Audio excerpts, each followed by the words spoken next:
갇히지 아니하고 예비하신 모든 은혜들을 우리에게 내려주실 줄로 믿습니다. 아멘. 얼마 전에 사건이 한국에서 있었던 일인데요. 자동차 한 대가 인도를 지나서 편의점 안으로 돌진을 해 들어갔습니다. 운전 미숙이 아니에요. 음주 운전도 아니에요. 급발진도 아니에요. 그냥 화가 나서 자기가 자동차를 몰고 편의점으로 돌진해 들어간 거예요. 그냥 돌진만 해 들어간 게 아니라 자동차를 몰고 들어가가지고 한 20분 동안 그 편의점 안에서 차를 이리저리 몰면서 박살을 냈어요. 경찰이 와서 끌어내릴 때까지 난장판을 만들어 놨습니다. 사연이 뭔가 보니까 그 편의점 본사에서 학생들을 대상으로 미술 작품을 응모를 했는데 이 아주머니 딸이 출품을 했나 봐요. 그래서 그 편의점 사장님께 맡기고 본사에 좀 제출해 주십시오 했는데 중간에서 과정이 잘못돼 가지고 이 작품이 누락돼 버렸어요. 제출이 안 된 거예요. 그러니까 이 아주머니가 화가 났어요. 우리 사장님이 실수를 인정하고 죄송합니다 사과를 했지만 풀리지가 않았어요. 근데 문제는 이 편의점이 집에서 먼 동네에 있는 게 아니라 자기 동네에 있는 편의점이 말이에요. 그러니까 매일 오고 가고 하면서 봐야 되고 부딪혀야 되고 볼 때마다 화가 나고 나중에 이게 막 견디지 못해가지고 차를 몰고 들어가 버렸어요. 물론 차도 뭐 난리가 났겠죠.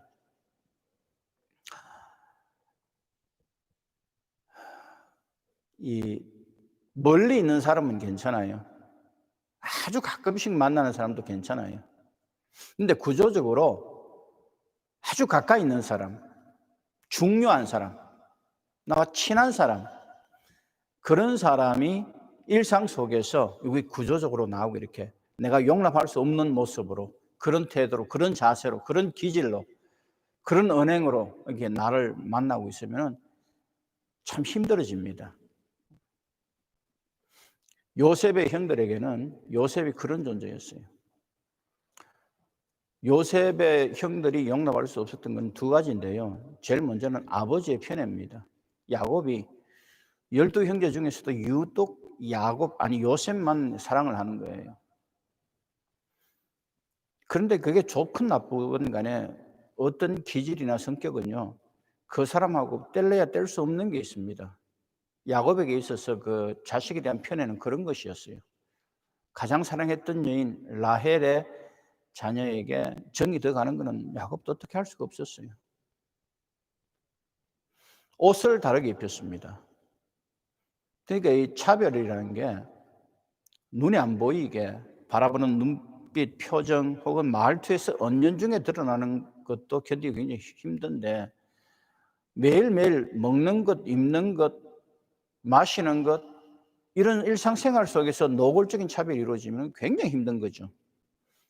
옷을 완전히 다르게 입혔으니까 짐작하건대 먹는 것도 달랐을 거 아니에요. 그죠? 심각한 거예요. 형들은 그냥 당하는 거죠. 아버지의 편애 앞에서 뭐 어떻게 할 방법이 없잖아요. 그런데 사정이 그러면은 요셉이라도 좀 눈치껏 형들한테 잘 해야 되잖아요. 그런데 요셉이 눈치가 하나도 없었어요.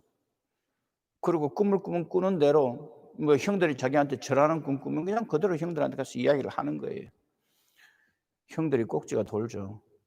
이건 솔직한 것이 아니라 이거는 분별이 없는 것이고 형들 입장에서는 정말 잘난 척 하는 거죠. 그러니까 요셉이 특별히 뭐 잘못한 일이 없어도 그냥 가만히 있어도 요셉 존재 자체가 형들 눈에는 그냥 자신들의 열등감과 시기심 불러일으키는 그런 대상이 되어버린 거예요. 그냥 미워요. 잘못 안 해도 그냥 그 존재 자체가 용납하기 힘든 그런 존재가 요셉이었어요. 혹시 여러분들의 삶 가운데도 요셉이 있지 않습니까? 뗄래야 뗄 수도 없고 늘 마주쳐야 돼요. 그런데 용납하기 힘이 들어.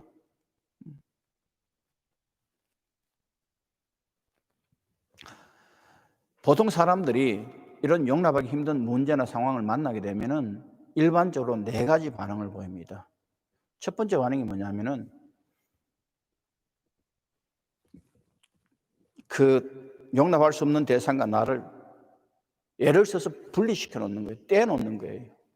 지금 우리가 코로나 바이러스 사태로 사회적인 이 격리, 거리를 두기를 하잖아요. 이것도 일종의 그런 거예요. 같이 붙어 있으면 힘드니까 의도적으로 떼놓는 거죠. 자본주의 사회에서는 부자들이 경제력으로 의도적인 분리를 합니다. 부자들이 부자 동네를 조성해 가지고 돈 없는 사람들은 감히 같이 와서 섞여 살지 못하도록 그런 커뮤니티를 만들죠. 그건 경제력을 이용한 그런 분리죠. 가장 적극적인 분리의 형태가 있다면 한 가정에서 볼 때는 이혼이라는 거죠.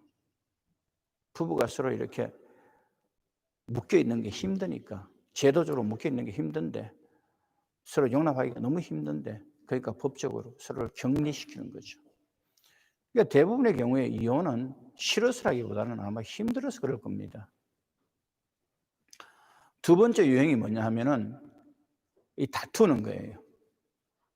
화를 터뜨리고 다투고 싸우고 대들고 그런 거죠. 그러니까 편의점 돌진하셨던 이 아주머니의 경우가 그런 경우예요. 내가 용납할 수 없는 대상을 향해서 그냥 날카롭게 각을 세우고 내가 할 수 있는 모든 어떤 격렬한 반응으로 부딪혀 나가는 거죠. 싸우는 거죠. 사회학자들이 이제 이런 사건을 보면은 대개 이런 용어를 씁니다.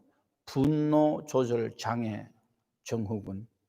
분노 조절하는 장치가 잘 안 듣는다. 이렇게 조절 장애라는 말은 쉽게 말하면은 뭐 흘리고 다닌다 이런 겁니다. 이게 관략근이 조절이 잘 안 되면은 이게 방귀를 흘리잖아요. 내 뱃속에 가스의 총량이 이 가스의 양이 확 차오르는데 그것을 조절하는 관략근의 조절 기능이 약해지면 이 가스가 새 나온단 말이에요. 똑같은 거예요. 분노가 내 안에 가득 차 있는데 이 분노를 조절하는 정서적 기능이 이게 약화되어 있어요. 그러면은 다니면서 그냥 분노를 흘리고 다니는 거예요. 화를 흘리고 다니는 거예요. 그러니까 편의점에도 들어가고 뭐 어디든 안 들어가겠습니까? 이게 크게 보면은 어느 사회나 있는 그런 그 계급 투쟁, 인종차별 투쟁 이런 것도 여기 속하고요. 이렇게 좁혀 보면은 어느 가정에나 있는 쉼 없이 쏟아지는 잔소리도 사실은 이런 범주에 속한다고 우리가 볼 수가 있어요. 세 번째 유행이 뭐냐 하면은 도피하는 겁니다. 그러니까 내가 용납할 수 없는 대상이 너무 강력하거나 내가 대항해봐도 어떤 뾰족한 어떤 효과가 없을 때는 내가 도망을 치는 거죠. 흔히 매스컴에서 재벌들이나 그 연예인들이나 이런 사람들이 그 마약, 그다음에 또 도박 뭐 이런 거에 이렇게 연루돼 가지고 무리를 일으키는 걸 우리가 자주 봅니다. 근데 생각해 보면은 이 사람들은 항상 자신의 일상이 이렇게 대중들에게 드러나 있어요. 그리고 항상 좋은 모습을 보여야 됩니다. 그게 사실은 힘든 거죠. 자기 기질로 볼 때는. 그러니까 그런 스트레스로부터 도망치는 그런 방편이 아닌가 생각해 볼 수가 있어요. 가장 극단적이고 안 좋은 그 도피가 자살이죠. 그러니까 SNS상에서 뭐 나쁜 악플들이 막 올라오고 하면은 그것 때문에 견디지 못해서 자살하는 사람들을 많이 보잖아요. 연예인들 중에서는. 이런 경우는 내가 용납할 수 없는 대상이 한두 사람이 아니죠. 특정할 수도 없죠. 불특정 다수가 한꺼번에 집단적으로 그것도 집요하게 악의적으로 공격해 들어오는 거예요. 이걸 대항할 수 있는 방법이 없어요. 그렇게 지속적으로 또 치욕적으로 공격을 해야 되면은 대항해봐야 소용이 없으니까 도망칠 수밖에 없는데 SNS라는 그 감옥에서 도망칠 수 있는 가장 확실한 방법이 자살이에요. 근데 이 안타까운 일이지만 이런 일이 계속 일어나는 걸 보면은 자기가 용납할 수 없는 일들을 구조적으로 날마다 겪어야 된다는 것이 얼마나 만만치 않은 일인지에 대한 방증이 될 수도 있겠죠. 마지막으로 네 번째가 어떤 유행이냐면은 내가 용납할 수 없는 대상을 내가 적극적으로 제거해 버리는 거죠. 없애 버리는 거죠.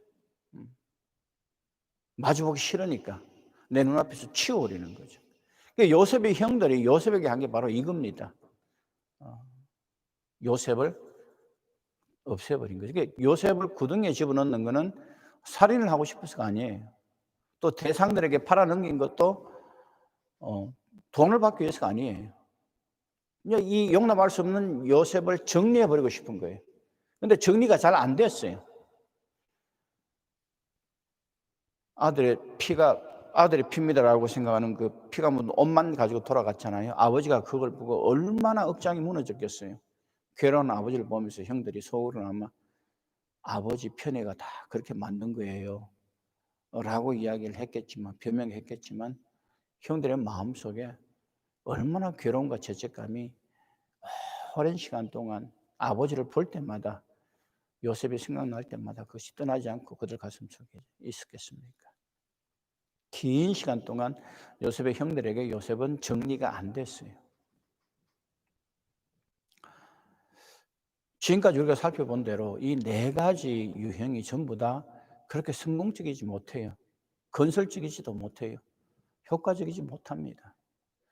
그러나 그것밖에 할 수가 없는 거예요. 동생을 죽이든지 편의점에 몰고 들어가든지 자살하든지 아니면 갈라서든지 이런 것밖에 할 수 있는 게 인간적인 수단은 없어요.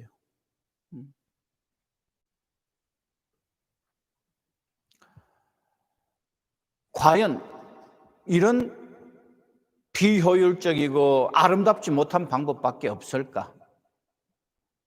오늘 저와 여러분이 정말 요셉과 같은 내 삶 가운데 용납하기 힘든 어떤 대상이 있다면 다시 한번 고민해 볼 수 있는 그런 기회가 될 수 있기를 바랍니다.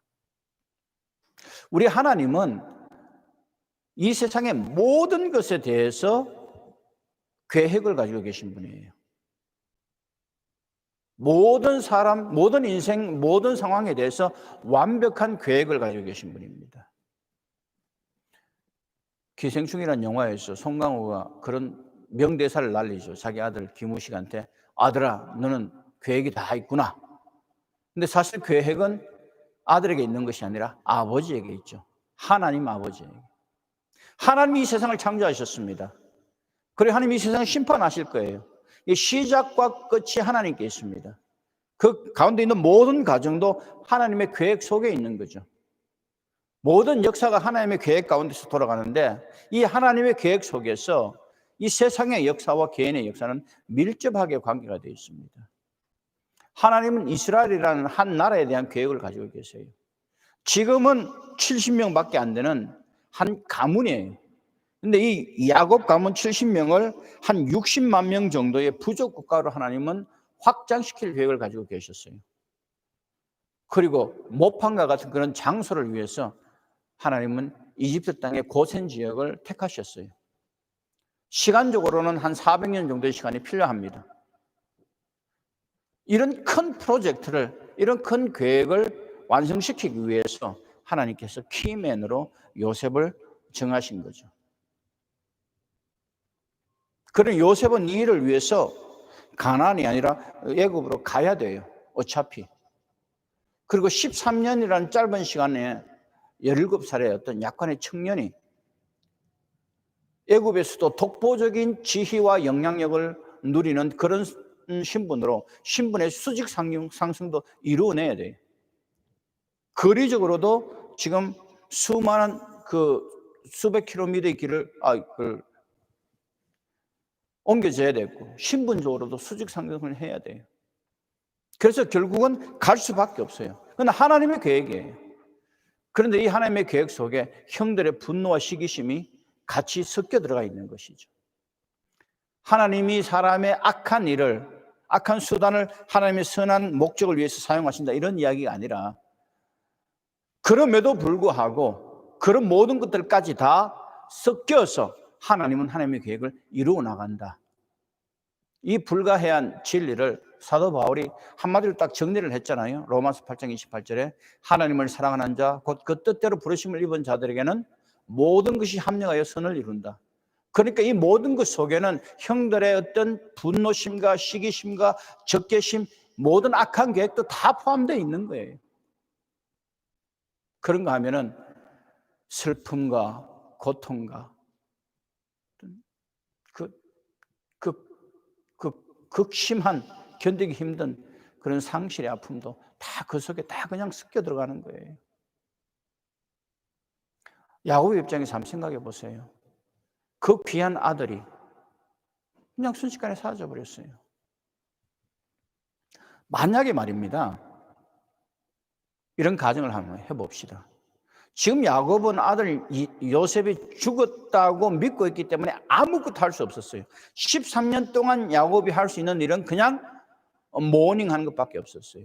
그냥 예통하는 거. 그냥 가슴이 찢어지는 아픔을 견디는 거. 그 외에는 아버지로 살 수 있는 일이 아무것도 없었어요. 그런데 만약에 요셉이 죽지 않고 살아있고 보디발의 집에 가서 종노릇 하고 있다는 것을 알았다면 야곱이 어떻게 했을까요? 그냥 있지는 않았을 겁니다. 족장으로서 가지고 있는 모든 영향력과 그 요셉을 향한 불타는 사랑이 같이 뭉쳐져서 그냥 무슨 수단을 쓰든지 무슨 방법을 쓰든지 요셉을 데리고 왔을 거예요. 감옥에 있을 때 알았대도 마찬가지예요. 전 재산을 팔았으라도 아마 요셉을 건져내 왔을 거예요. 그래서 가나안으로 데리고 왔다면은 지금 하나님의 계획과는 안 맞잖아요. 인간의 최선, 인간의 선의가 하나님의 계획하고 반목되고 있단 말이죠. 지금 이 경우에는 어디서 야곱은 그냥 애통하면서 통곡하면서 슬픔으로 하나님의 일에 쓰임받고 있는 거예요. 요셉의 입장을 볼까요? 형들에게 지금 인신매매를 당한 거거든요. 그리고 지금 종살이를 하고 있어요. 또 감옥살이를 하고 있어요. 자기의 처지를 생각할 때에 이게 얼마나 기가 막힌 일입니까? 자신의 의사와 전혀 관계없이 인신매매 당해와서 지금 여기서 종노릇 하고 있다는 게. 그런데 특이한 것은 그런 삶에서 내가 벗어나야 되겠다는 어떤 몸부림이 보이질 않아요. 의지가 있는 사람이라면은 우리가 잘 아는 거 빠삐용이라든지 쇼생크 탈출이라든지 이런 영화에서처럼 그 상황, 자기가 용납할 수 없는 그 상황으로부터 탈출해 나오게 해가지고 불굴의 의지로 최선을 다한 이런 모습을 보이는 게 영웅적이고 멋있지 않습니까? 근데 요셉은 그런 모습이 없어요. 그러질 않아요. 나오고 싶었겠죠. 바로의 간원에게 꿈 해석해주고 당신이 나가거든 나도 여기서 나갈 수 있도록 좀 해달라. 그 추록을 위한 청탁을 했잖아요. 그런 거 보면 좋아서 있었던 건 아니에요. 그러나 스스로 그 상황을 벗어나기 위해서 발버둥 치고 저항하고 그렇게 부딪혀 나가질 않았단 말이죠. 그 대신에 요셉의 삶을 보면 참 놀라운 게 뭐냐 하면은 그 상황 속에서도 참 성실했어요. 인생을 낭비하지 않고 최선을 다하면서 살았어요. 이게 쉬운 일이 아니에요. 누구든지 억울한 일을 당하면 내가 용납할 수 없는 상황에 처하게 되면은 에너지와 시간을 낭비하기 십상이에요. 그 분노하느라, 그 화풀이 하느라고, 분노하느라고 동생을 죽이든지 편의점에 차를 몰고 들어가든지 무슨 짓을 하든지 간에 그냥 자신의 감정대로 그것을 쏟아내고 그러느라고 시간을 낭비하기 십상인데 요셉이 그러질 않았어요. 그리고 자기가 해야 될 일 집중해요. 성실했어요. 그게 놀라운 거예요. 그런 건 원한을 갖지 않아요. 사람들에 대해 가지고. 자기 형들에 대해서도 그렇고 보디발의 처에 대해서도 그렇고 약속과 은혜를 저버린 관원에 대해서도 그렇고 사람에게 원한을 갖지 않았어요. 그러니까 우리가 앞에서 살펴봤던 네 가지 유형, 용납할 수 없는 어떤 상황이나 사람을 만났을 때 사람들이 흔히 반응할 수 있는 그런 네 가지 유형과는 전혀 다른 그런 삶을 살았어요. 그리고 마침내 자신의 삶 속에서 하나님의 모든 계획이 완벽하게 이루어지는 것을 체험하면서 그런 완성된 삶을 살았단 말이죠. 그 비결이 뭘까 하는 것이 제가 오늘 여러분들과 함께 확인하고 싶은 겁니다. 우리 성경 본문 한번 같이 보실까요? 창세기 45장 5절에서 8절까지입니다.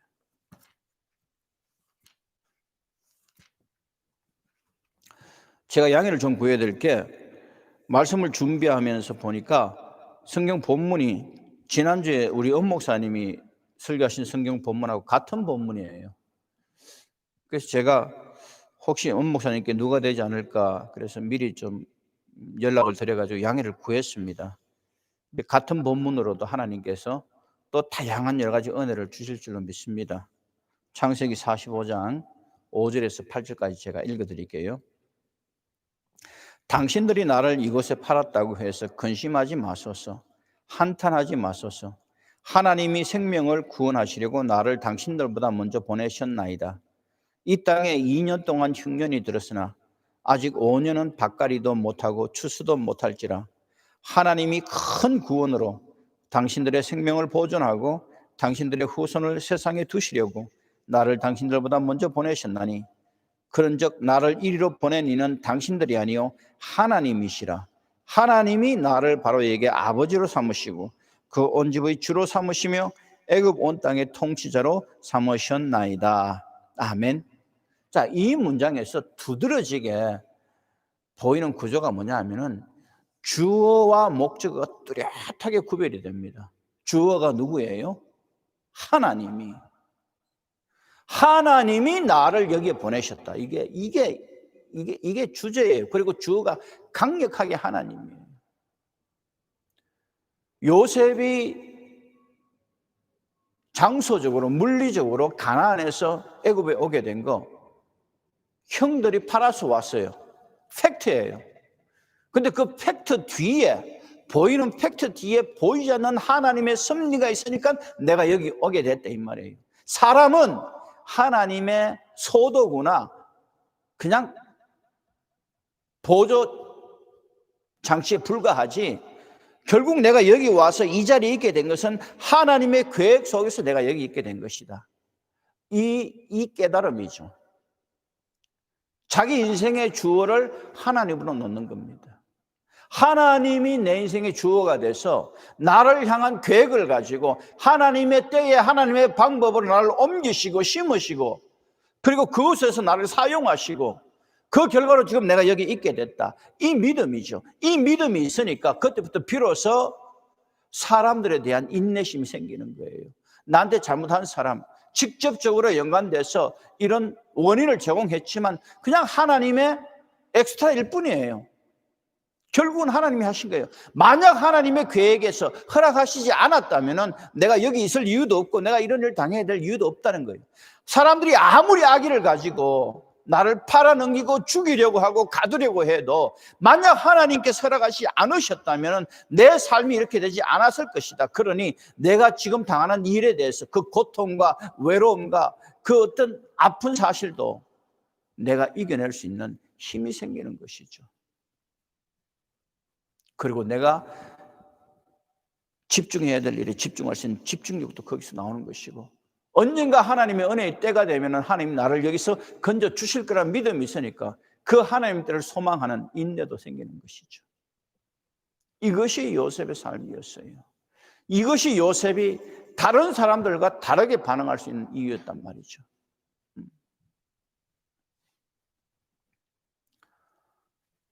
요셉이 권력을 잡았어요. 힘을 가졌어요. 억울함을 풀 수 있는 기회가 있었습니다. 그럼에도 불구하고 요셉이 보디발의 처를 불러내가지고 너 왜 그랬자고 따지지 않았습니다. 은혜를 저버린 관원을 불러다가 나무라지 않았어요. 나중에 형들을 만나고 나서도 형들에게 대해서 요셉이 따지거나 혼내지 않습니다. 그러니까 요셉의 관심사는 그게 아니에요. 뭐 적폐청산이나 과거사 조명 이런 게 아니에요. 누가 나한테 잘못했고 이거 따지는 거 아무 관심이 없어. 왜냐하면 지금 내 삶 속에 하나님의 계획이 이루어져 있고 나를 통해서 지금 하나님이 일하고 계시는 이 사실만 가지고도 내 인생은 충분히 바쁘고 충분히 익사이팅하고 충분히 행복한 거예요. 그러니 그걸 일일이 거기에 관련된 사람들과의 잘잘못을 따지고 이런 게 아무 의미가 없는 거예요. 어차피 하나님이 다 내 인생을 주관하고 계신데 내가 억울한 일이 있더라도 내 인생을 주관하시는 하나님, 내 인생의 주어가 되신 하나님이 때가 되면 다 밝혀주실 텐데 무엇 때문에 하나밖에 없는 내 인생이라는 아까운 차를 몰고 남의 편의점에 내가 돌진해가지고 내 차를 내가 생채기를 내겠느냐 말이에요. 그런 무리한 일을 할 필요가 없는 것이죠.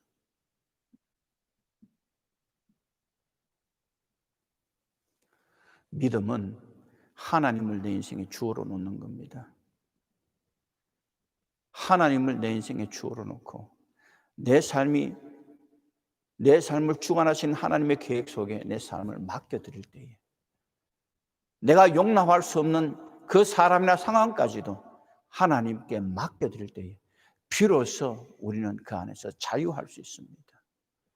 그 비로소 우리는 용납할 수 있습니다. 그리고 인내할 수 있고 집중해야 될 일에 집중할 수 있고 우리 삶을 더 깊게 아름답게 만들어 나갈 수 있단 말이죠. 이것이 요셉이 오늘 우리에게 주는 교훈입니다.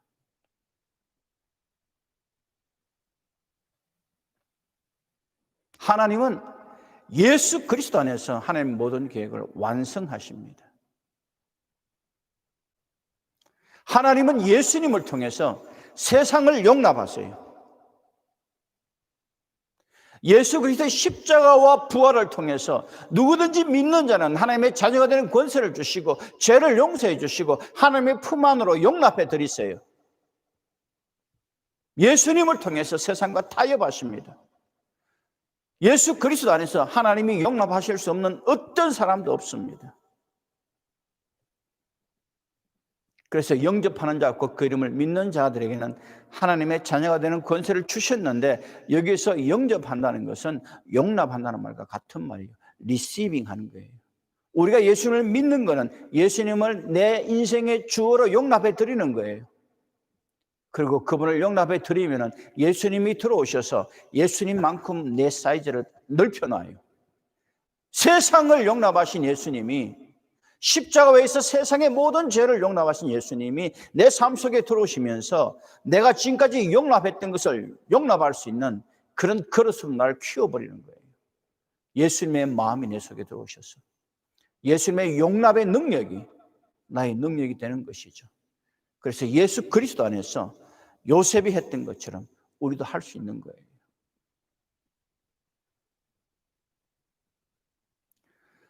용납할 수 없었던 대상, 우리가 피했던, 다투었던, 도망쳤던, 제거해버리려고 이를 갈았던 간에 이전에는 내가 용납할 수 없었던 것을 일단 믿음으로 용납하게 되면요, 우리 삶에는 엄청난 변화가 일어납니다. 그게 하나님의 축복이에요.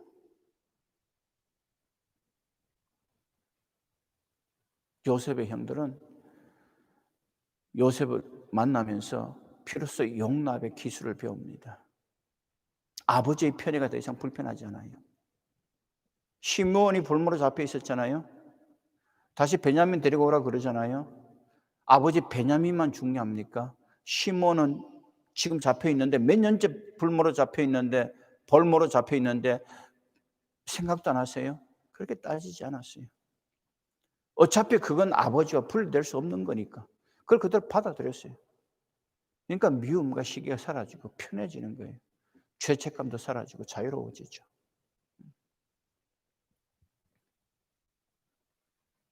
처음부터 하나님의 은혜 속에서 하나님을 내 인생의 주어로 삼고 용납하는 것을 배웠던 요셉의 삶을 한번 보세요. 삶이 일직선입니다. 13년 만에 17세의 청년이 13년 만에 애굽의 국무총리가 될 수 있는 방법이 뭐가 있을까요? 검정고시 치고 국가고시 치고 영재교육 받고 뭐 이래가지고 13년 만에 될까요? 어림도 없습니다. 하나님의 방법이 아니면 어림도 없습니다. 그러니까 요셉이 한 것은 내 삶의 주권을 하나님께 맡기고 하나님을 내 삶의 주어로 삼고 그분께 그냥 맡겨버렸어요. 그냥 벗어나기 위해서 몸부림 안 치고 그냥 그걸 받아들이는 거, 인내하는 거, 그것만 배웠어요. 그런데 13년 만에 국무총리가 돼 있더라고요. 그러니까 용납이야말로 내 인생을 가장 최단 거리로 달려가는 지름길이에요. 내 삶의 가능성을 가장 극대화시킬 수 있는 그 최고의 방법이에요. 내가 내 인생을 가장 사랑하는 거예요, 그게. 그러니까 용납이라는 것은 그냥 무기력하고 소극적으로 수용하는 그런 정도가 아니라 가장 적극적인 자기 사랑이고 자기 인생의 가능성을 극대화시키는 것이고 나를 가장 행복하게 만드는 용기 있는 결단이에요. 예수 그리스도 안에서 우리에게 그 능력이 있단 말이에요.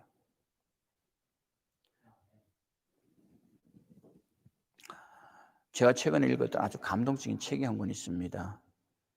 인도계 미국인 폴 카라니티라는 사람이 쓴 건데요. 이 사람은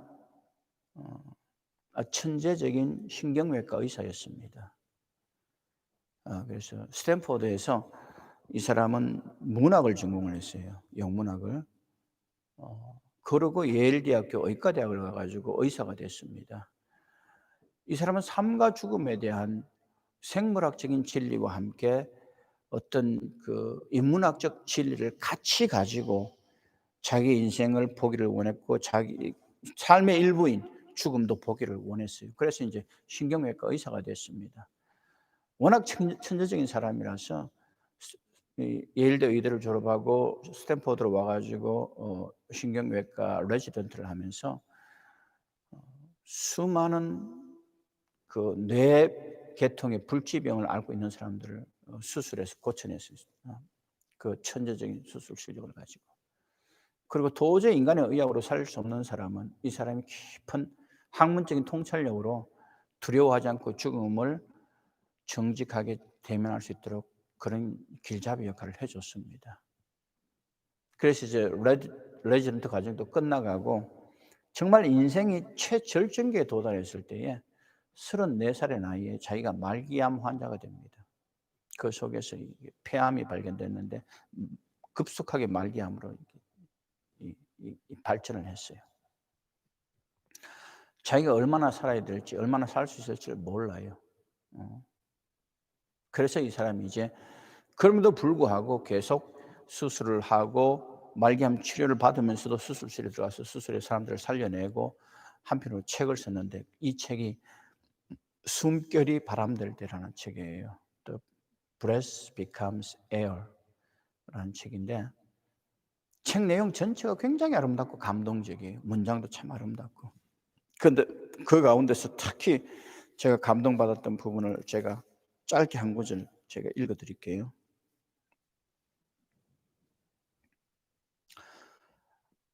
연애 때처럼 나는 통증을 느끼면서 일어났다. 아침을 먹은 다음엔 할 일이 아무것도 없었다. 나는 계속 나아갈 수 없어 라고 생각하는 순간 그에 대한 응답이 떠올랐다. 그건 새무엘 베키트의 구절이기도 했다. 나는 나아갈 거야. 나는 침대에서 나와 한 걸음 내딛고는 그 구절을 몇 번이고 반복했다. 나는 계속 나아갈 수 없어. 나는 계속 나아갈 거야. I can't go on. I will go on. 그날 아침 나는 결심했다. 수술실로 돌아가도록 노력하기로. 왜냐고? 난 그렇게 할 수 있으니까. 그게 바로 나니까. 내가 죽어가고 있더라도 실제로 죽기 전까지는 난 여전히 살아있다. 나는 죽어가는 대신 계속 살아가기로 다짐했다. 이 결심처럼 죽음을 피해서 도망치지 않고 수술실로 돌아갑니다. 자기가 암 투병을 하면서 수많은 환자들을 살려냈고 그 어려운 스탠포드 병원의 그 신경외과 레지던트 과정을 우수한 성적으로 다 마칩니다. 2년 동안 투병하면서 자기 부인과 사이에 인공수정으로 아이를 낳아가지고 아름다운 딸을 품에 안았고 그리고 이 아름다운 책을 썼습니다. 용납하기 싫은 죽음이지만 죽음을 피해서 도망치다가 뒤통수로 죽음을 만나지 않았어요. 죽음을 앞에 두고 그 용납하기 싫은 그 죽음조차도, 저 죽음에 대해서도 어떤 적개심이나 두려움 없이 두 팔을 활짝 벌리고 가서 그 죽음을 껴안았어요. 나중에 마지막 순간이 찾아올 때는 그 병원에서 산소호흡기를 달자, 그래서 조금이라도 생명을 연장시켜 나가자 할 때 그건 담이 거부하고 담담하게 죽음을 맞이했습니다. 그리고 이 책, 마지막 순간까지 이 책을 집필을 했는데, 이 책의 마지막 챕터는 같은 의사였던 부인이 완성을 합니다. 근데 이 책에서 이 폴 갈라니티가 인용했던 이 말은 I can go on, I will go on, 이 말은 사무엘 베케트라는 그 소설가이자 극작가의 책에서 인용된 말인데, 저는 다시 이 말을 여러분들에게 인용해 드리고 싶습니다. 그런데 이 두 문장 사이에 하나님이 주어가 되신 한 문장을 저는 첨가하고 싶어요. I can't go on. If God let me go on, I will go on. 그리고 이렇게 번역하고 싶습니다. 난 용납할 수 없어. 그래도 하나님이 하게 하시면 난 용납할 거야.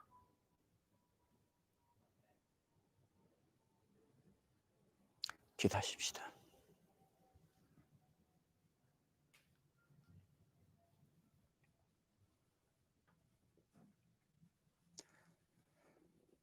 하나님, 많은 사람들이 내가 결코 용납할 수도 없고 용납하기 싫은 것들과 묶여 있습니다. 그 일은 고통스럽고 지겹고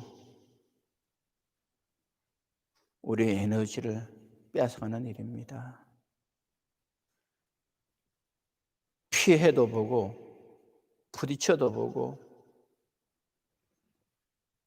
억지로 떼놓으려고 애를 쓰기도 하고 없애버렸으면 좋겠다고 시도도 해봤지만 소용이 없었습니다. 하나님, 그러나 이제는 믿음으로 다르게 대면하기를 원합니다. 요셉이 했던 것처럼 내 인생의 주어로 하나님을 놓고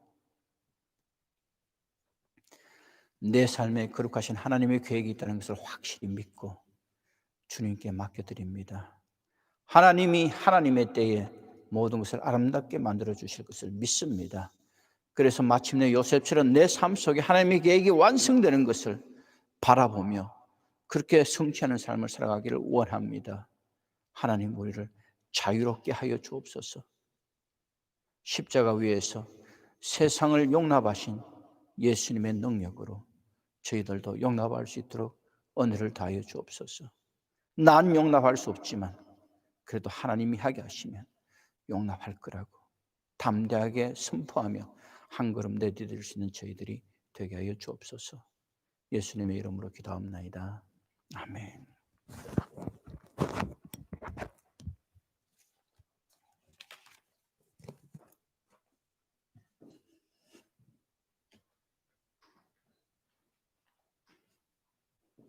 감사합니다, 목사님.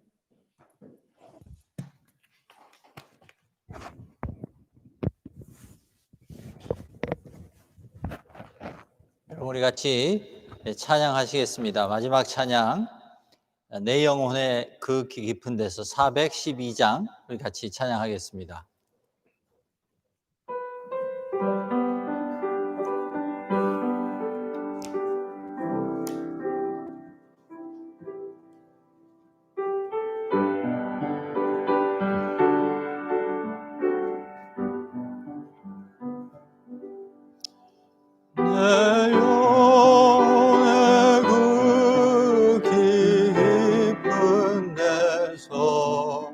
맑은 가락이 울려나네. 하늘 곡조가 언제나 흘러나와 내 영혼을 고이 사는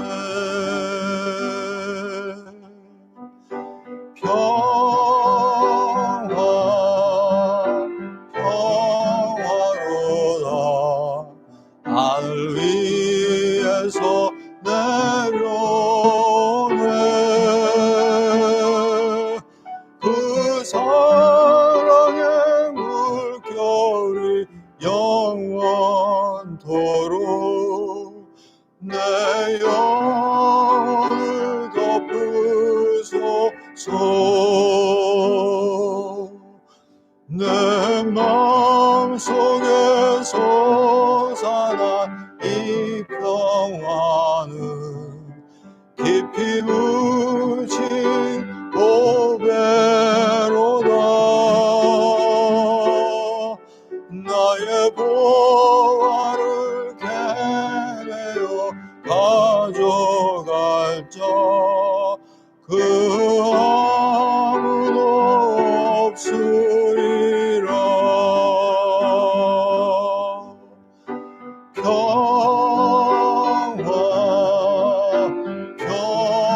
평화로다. 하늘 위에서 내려오네. 그 사랑의 물결이 영원토록 내 영혼을 덮으소서. 내 영혼의 평화가 넘쳐남은 주의 큰 복을 받으니라. 내가 주야로 주님과 함께 있어 내 영혼이 편히 쉬네.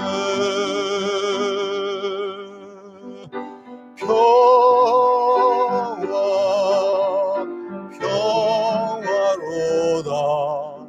하늘 위에서 내려오네. 그 사랑의 물결이 영원토록 내 영혼을 덮으소서. 이 땅 위에 험한 길 가는 동안 참된 평화가 어디 있나. 우리 모두 다 예수를 친구 삼아 평화를 누리겠네.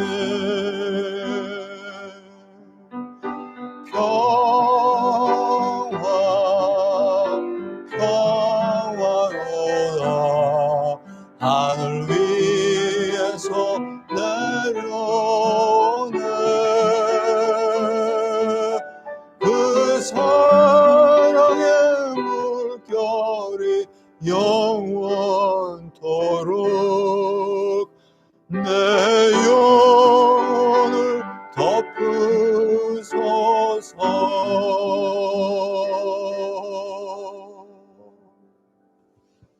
아멘. 목사님 나오셔서 축도해 주시겠습니다.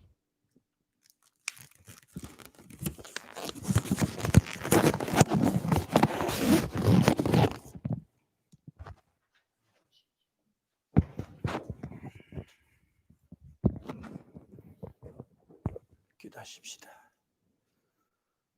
지금은 우리 주 예수 그리스도의 은혜와 하나님의 크신 사랑과 성령님의 강력한 인도하시는 은혜가 이제 주님의 능력으로 전에는 용납하지 못했던 것들을 용납하며 그 용납의 축복을 누리며 살기를 원하는 우리 모든 생명강 그리스도의 교회 식구들 위해 지금부터 영원토록 함께 하시기를 간절히 축원하옵나이다. 아멘.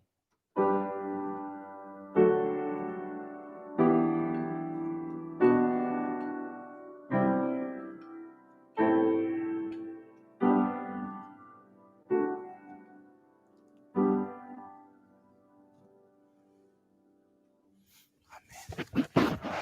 행복한 한 주간 되시기 바랍니다. 죄송합니다. 그리스도의 교회를 생명의 강의를 하고 있어요.